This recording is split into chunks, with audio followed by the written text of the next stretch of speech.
গল্প সাজানোর 3-4 ঘন্টা পরে মিডিয়া টুকু দেওয়া, সেম হুবহু ঘটনা ছাত্ররা তাকে ফলো করার চেষ্টা করেছে। ভাগ্য ভালো তাদের ঘটনা নষ্ট করে দেওয়ার জন্য শিক্ষার্থী বাড়িটা ছাদ থেকে দ্বিতীয় তলা থেকে লাভ দেয়, লাভ দিয়ে তার পা ভেঙে যায়, তার সেই ভিকটিম হওয়া থেকে বেঁচে যায়। কিন্তু আমরা জানতে পারি তাদের সেই পরিকল্পনাটা। এরপর আমরা প্রশাসনকে ইনফর্ম করে আপনারা একটু যান, পুলিশকে একটু ঢুকতে দেন, আপনারা একটু যান, সাংবাদিকরা যান, সাংবাদিকদের যাতে দেওয়া হয় নাই।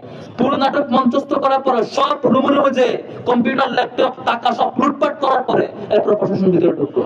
তখন ঢুকে লাভ কি আপনাদের?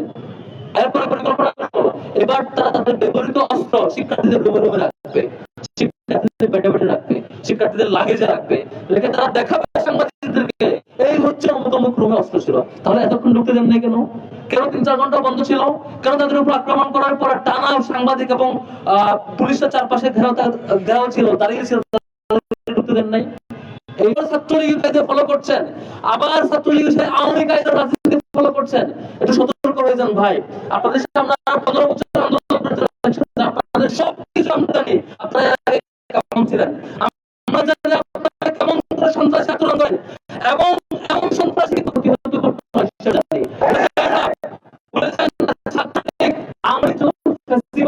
ছিল সব প্রশাসন তার হাতে ছিল, ছাত্রলীগ করতে শিক্ষার্থীদের আক্রমণ করে অনেক কিছু করে ফেলবে। তাদের নারী শিক্ষার্থীদের আক্রমণ করেছিল, এই শিক্ষার্থীদের আক্রমণ করেছিল, সাধারণ শিক্ষার্থীদের আক্রমণ করেছিল, শিবিরকে বাঁচাইয়া দিয়েছিল, মনে করেছিল তারা পারবে।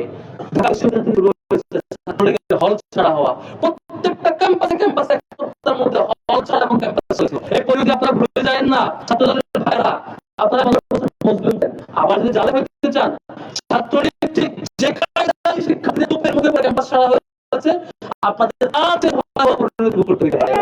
সতর্ক হয়ে যান। ছাত্র শিবির খুব ভালো ভালো ভালো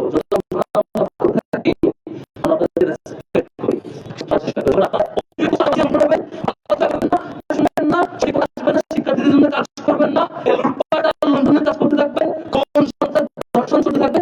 আমরা আমাদের সেই ছাত্রলীগের বিরুদ্ধে যে ভূমিকা আমাদের ছিল, শিক্ষা সংস্কার করতে চাই, ভাবতে চাই, শিক্ষা মন্ত্রণালয় সম্মানিত মন্ত্রী পার করছে, ভালো করে ভাবতে চাই। যদি আপনাদের দলীয় গুন্ডা বাহিনীকে নিয়ন্ত্রণ না করেন আর এভাবে